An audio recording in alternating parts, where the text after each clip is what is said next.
La Capella de la Pietat forma part del conjunt catedralici de Santa Maria d'Urgell i està integrada en el Museu Diocesà, en l'antiga Capella de la Pietat. Guarda una peça emblemàtica, un retaule barroc de gran bellesa dedicat a la Pietat. La remodelació d'aquesta capella és, en realitat, la primera fase per a la renovació integral del Museu Diocesà d'Urgell, que preveu ampliar els espais museístics actuals, disposar de més metres quadrats d'exposició i crear nous àmbits de visita. Les obres de museïtzació que s'hi han fet s'han centrat en la recuperació de l'espai arquitectònic de la capella, amb una intervenció de pintura restaurativa que posa en valor la policromia ja existent anteriorment. També s'han instal·lat un mobiliari i una il·luminació específics per tal d'afavorir la presentació i la contemplació de les obres.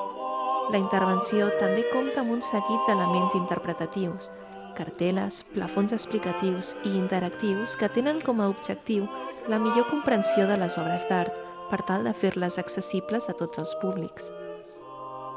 Tot allò que podem gaudir en aquestes sales són peces que han estat restaurades. Es compta amb mesures ambientals per a garantir-ne la conservació.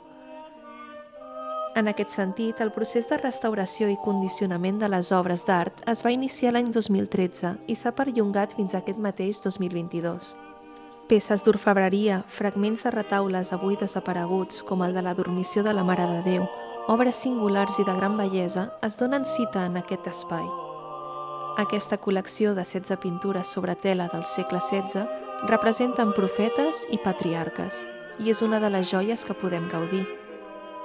Les pintures tenien el seu lloc a la sagristia de la Catedral de Santa Maria d'Urgell i amb la seva neteja al Centre de Restauració de Béns Mobles de Catalunya van mostrar la seva excepcionalitat.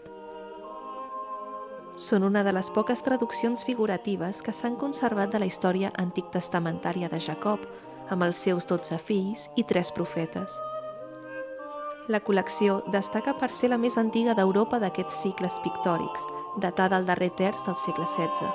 A la Capella de la Pietat del Museu Diocesà veiem, és clar, el retaule de la Pietat de l'escultor Jeroni Sancho, peça de gran bellesa i que destaca entre els retaules de la seva època conservats fins avui per la qualitat escultòrica que mostra i també per la bellesa del resultat final i acabats.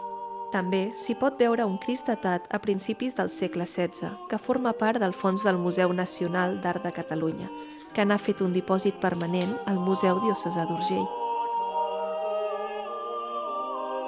La visita a l'antiga església de la Pietat explica l'excepcionalitat de l'art del Renaixement produït a la Seu d'Urgell. Podem gaudir de la riquesa creativa del segle XVI a l'entorn de la gestió del capítol catedralici d'Urgell.